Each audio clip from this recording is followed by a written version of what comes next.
এখন এই মুহূর্তে আমি রয়েছি কালিকাপুরে, কলকাতার কালিকাপুরে মিষ্টান্নের সামনে।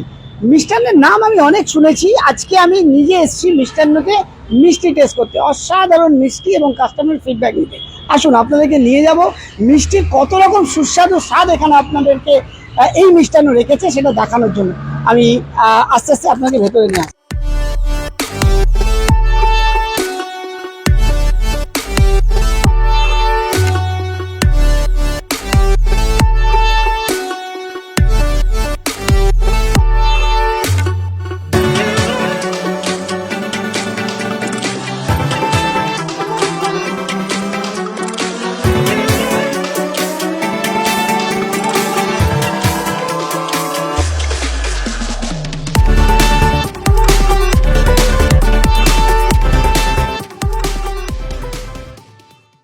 মিষ্টি আমরা কেনা পছন্দ করি, আর সুস্বাদু মিষ্টি সেটা খেতে কিন্তু সঠিক জায়গায় যেতে হবে। আজকে আমরা ঘুরতে ঘুরতে অভিষেকটায় মিষ্টান্ন চলে এসেছি। মিষ্টান্নর মিষ্টি অসাধারণ, এর আগে আপনাদের দেখিয়েছিলাম প্রত্যেকটা মিষ্টির টেস্ট একেবারে অসাধারণ। তাই আজকে এই অভিষেকটা একটা অন্য ধরনের, নতুন ধরনের একটা আউটলেট আমরা দেখতে পেলাম। এখানে আমার সাথে একজন দাদা রয়েছেন, আমি কথা বলবো যে উনি প্রতিদিন মিষ্টান্ন থেকে মিষ্টি নেন, ওনার ফিডব্যাকটা কি। হঠাৎ একদিন এখান দিয়ে যাওয়ার সময় আমি এই দোকানটি দেখি, আলাম একবার চেষ্টা করে দেখি, জাস্ট এমনি মানে যেরকম আমার আর কি ইচ্ছা লাগে সব রকম টেস্ট করে দেখি খারাপ, তবে আমার সেরকম আসেনি যেটা আমি এখানে খেয়ে দেখেছি। আমি রেগুলারই নিয়ে যাই, এই বাচ্চারা যারা রয়েছে মেয়েরা এরা সবই জানে, দেখে আমাকে রোজই আসি আমি, এবং আমি নিজেই একবার, যেহেতু এত ভালো মিষ্টি, সেই লোকটি যে মাথা দিয়ে বার করে এবং জিনিসটা তৈরি করে মানুষকে দিচ্ছেন, এবং শুধু তাই না, মানে ঘিয়ের স্বাদ ঘিয়ের মতন পাচ্ছি। মানে অ্যাকচুয়ালি আজকালকার যুগে যে অসুবিধাটা আছে সেগুলো এই মিষ্টান্নতে খাঁটি জিনিসটা বলতে যেটা বোঝায় সেটা পাওয়া যাচ্ছে। যদি এক কথায় যদি আপনাকে 10-এর মধ্যে মার্কস দিতে হয়, কত মার্কস দেবেন? 11।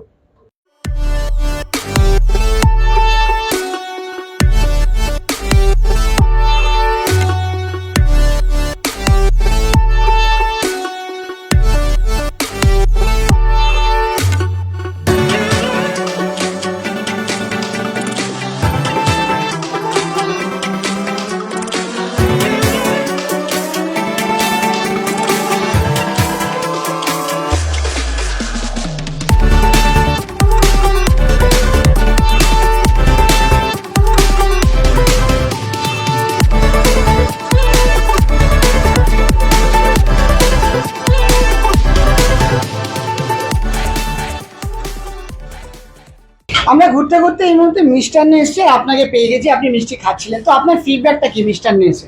আমার তো মিষ্টান্নের ফিডব্যাক বলতে, আমি ঘুরে ঘুরে এদের বিভিন্ন দোকানে খাই, মানে আমি সন্তোষপুরের দোকানেও খেয়েছি, আমি এদের ওই সিলভার লাইন আই হসপিটাল, ওই নারায়ণা যেখানে, ওখানেও খেয়েছি, বোসপুকুরের দোকানটাতেও খেয়েছি।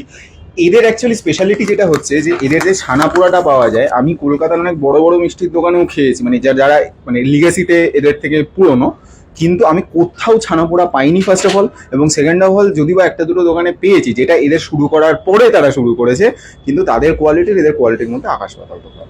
তো যদি আপনাকে 10-এর মধ্যে মার্কস দিতে হয়, কত মার্কস দেবেন? পুরো ব্র্যান্ডটাকে নাকি শুধু ছানা পোড়াটাকে?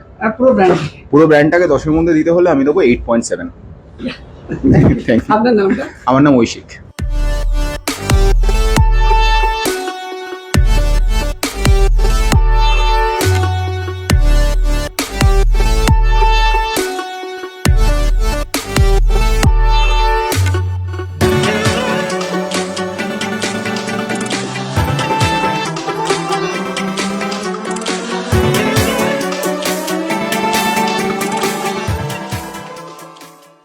আচ্ছা, আমরা 24 চ্যানেল থেকে এসেছি, আপনি এখানে মিষ্টান্নে মিষ্টি খাচ্ছেন, কেমন লাগছে? কোথা থেকে এসেছেন? আমি এসেছি শিলিগুড়ি থেকে, উত্তরবঙ্গ শিলিগুড়ি থেকে। তা আমি কলকাতায় একটা কাজে এসেছি আমি, তো ঘুরতে ঘুরতে দেখলাম একটা নতুন একটা আউটলেট, একটা অন্য ধরনের মিষ্টান্ন দোকান। আমার খুব ইচ্ছে হলো যে আমি খুব এরকম খাদ্যরসিক, বিভিন্ন ধরনের নতুনত্ব খাবার খেতে আমি খুব ভালোবাসি। এরকম একটা আউটলেট, এরকম একটা মিষ্টির দোকান, একটা আমি মিষ্টি খাচ্ছি, অসাধারণ অসাধারণ। আমি কি বলবো, মানে এত সুন্দর মিষ্টি আমাদের উত্তরবঙ্গেও মনে হয় খুব কমই পাওয়া যায়। তো ভালো লাগলো বেশ। এরকম একটা 10-এ কত মার্ক দেবেন? মার্কস দিতে গেলে তো মার্কসের কোনো কথাই নেই, 10-এ 10ই হবে।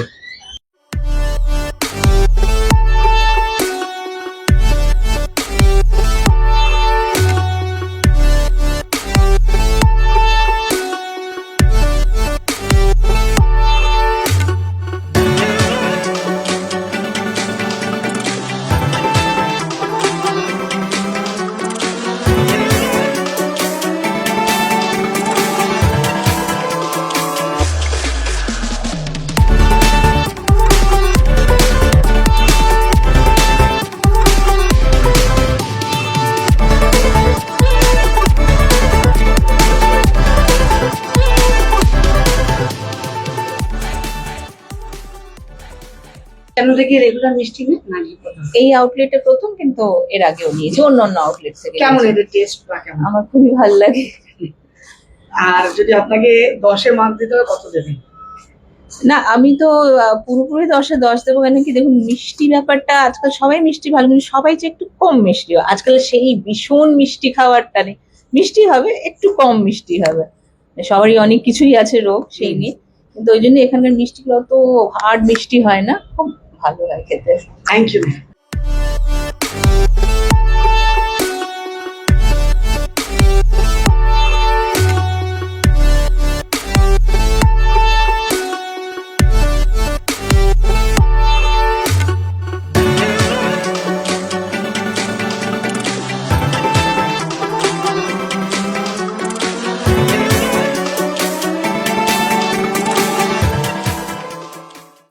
মিষ্টান্নর মিষ্টি মানে অসাধারণ, যার কাছেই জিজ্ঞেস করছি তারা সবাই একের পর এক ফিডব্যাক দিচ্ছি। এই মুহূর্তে আমার সাথে রয়েছেন অমিত বাবু, মিষ্টান্নের কর্ণধার, যিনি এই টোটাল অর্গানাইজটা তৈরি করেছেন। এত সুন্দর অর্গানাইজ কিভাবে তৈরি করলেন, কি ভেবেছিলেন, একটু ওনার সাথে আমি কথা বলবো। প্রথমেই তো আমাদের 24 চ্যানেলে আপনাকে অনেক অনেক নমস্কার, স্বাগত। অমিত বাবু, এই যে এত সুন্দর মিষ্টি খাওয়াচ্ছেন আমাদের কলকাতাবাসীকে, এইটা ভাবনাটা কোথা থেকে যদি একটু জানতে পারি? আমি এর আগেও আমার আপনাদের চ্যানেলে যখন ইন্টারভিউ হয়েছে তখন বলেছি যে যেহেতু বাঙালির সমস্ত অকেশনেই মিষ্টিটা দরকার, সেই জন্য আমি সবসময় মিষ্টিটা আমার একটা ফেভারিট জিনিসের মধ্যে ছিল। তো সেই থেকে মিষ্টি চিন্তা ভাবনায় আমার মিষ্টি শুরু করা। তারপরে যেটা সেটা হচ্ছে এই জায়গাটাতে যে আমাদের আউটলেটটা তৈরি করা, এটা একটা মিষ্টির আউটলেট বলা যায় না। মানে আমার প্রচুর কাস্টমার ফিডব্যাক দিয়েছে যে এরকম একটা মিষ্টির আউটলেট আছে, বহু লোক এখান থেকে ফটো তুলে নিয়ে গেছে যে এরকম টাইপের একটা আউটলেট তৈরি করতে হবে। তো অ্যাকচুয়ালি কি হতো, আমাদের মুকুন্দপুর আউটলেট বা কসবা আউটলেটে প্রচুর কাস্টমার এখানকার যেত এবং তারা আমাদের রিকোয়েস্ট করতো, আমি দেখা হলে বা ফোনে, যে আমাদের একটা কালিকাপুরে কিছু একটা করুন।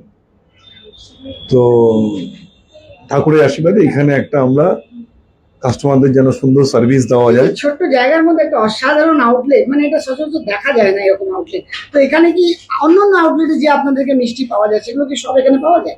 একদম, মানে আপনি আমাদের মুকুন্দপুর বা কসবা বা গড়িয়া বা সন্তোষপুর বা সাউথ ওয়েন বা কালীতলা বা নয়াবাদ, যে সমস্ত আউটলেট আমাদের আছে টোটাল 10টা, যে সার্ভিস আমরা কাস্টমারকে ওখানেও প্রোভাইড করি, সেম সার্ভিস সেম মিষ্টি আমরা এখানেও দিই। কিন্তু এখানে আমাদের একটা ডিফারেন্স হচ্ছে, আমাদের এখানে লাইভ কিচেনটা আমরা রাখতে পারিনি, বিকজ অফ ফায়ার পারমিশনের ব্যাপার আছে অনেক। তো আমরা যেটা করি, আমাদের এখানে কাছে মুকুন্দপুর আউটলেট আছে, কাস্টমার যদি আমাদের অ্যাডভান্স অর্ডার দেয় তাহলে আমরা ভেজ খাবার কাস্টমারকে সার্ভ করি কাস্টমারের টাইম মতো। অমিত বাবু, একটা জিনিস খুব ভালো লাগলো, আমি দেখলাম আপনি একজন কর্ণধার হয়ে সমস্ত আউটলেটে নিজে থাকেন, আগের আউটলেটও দেখেছি, এখানেও দেখছি, এবং মিষ্টি খাওয়াচ্ছেন নিজের কাস্টমারকে। তো এটা, এই ভাবনাটা খুব অসাধারণ লাগলো। এইটা আমার একদম যবে থেকে মিষ্টান্ন হয়েছে তবে থেকেই এটা আমার প্ল্যানিং বলতে পারেন বা ভালোবাসা বলতে পারেন বা ইচ্ছে বলতে পারেন। আমি ডিরেক্টলি কাস্টমারদের সঙ্গে ইন্টারাকশন করি, চেষ্টা করি যতটা সময় আমি কাস্টমারদের সাথে যাওয়া যায়, কাস্টমারদের কি পছন্দ, কি মিষ্টি খাবে, কোনো ফিডব্যাক থাকলে আমি সেই ফিডব্যাকটা ইমিডিয়েটলি কাস্টমারদের কাছ থেকে নিই, এবং সেটা যদি কোনো পজিটিভ নেগেটিভ দুটোই থাকে, এরকম তো নয় যে কেউ 100% পারফেক্ট হয়। তো যদি কোনো নেগেটিভ ফিডব্যাক থাকে, কোনো ইমপ্রুভমেন্ট থাকে, তো সেটা ইমিডিয়েটলি কারেকশন করি, যেটা কাস্টমারদের সঙ্গে আপনি যতক্ষণ না ডিরেক্টলি ইন্টারাকশন করবেন ততক্ষণ পাবেনই না, কোনোদিন সম্ভব নয়। তো সেই জন্য যতটা বেশি সম্ভব, ফ্যাক্টরি তো দেখতেই হয়, ফ্যাক্টরির সাথে সাথে আউটলেটগুলোতে আমি র্যান্ডাম বেসিসে থাকি, সময় দিই, কাস্টমারদের সঙ্গে ইন্টারাকশন করি, নিজের হাতে কাস্টমারদেরকে মিষ্টি খাইয়ে বোঝার চেষ্টা করি যে সেটা কেমন। অনেক অনেক ধন্যবাদ অমিত বাবু আমাদের সাথে কথা বলার জন্য। Thank you. আমরা কথা বলছিলাম এই মুহূর্তে মিষ্টান্নের কর্ণধার অমিত বাবুর সাথে। আর আপনারা শুনলেন তো, কাস্টমাররা যারা আসছে তারা যখন এখানে মিষ্টি খাচ্ছে তারা একটাই কথা বলছে যে অসাধারণ। আর এই কালিকাপুরের আউটলেটটা অসাধারণ, একটা মানে ঠিক গেটের সামনে এরকম কাঁচের একটা আউটলেট, এটা কিন্তু সচরাচর দেখা যায় না। তো অসাধারণ লুক একটা সৃষ্টি করেছে এই সামনে কালিকাপুরের একেবারে ঠিক সামনে অসাধারণ এই আউটলেট। আপনারাও চাইলে খেয়ে যেতে পারেন মিষ্টান্ন। গোল গোল রসগোল্লা, আরে গোল গোল গোল রসগোল্লা, গোল গোল গোল রসগোল্লা, আরে গোল গোল গোল রসগোল্লা।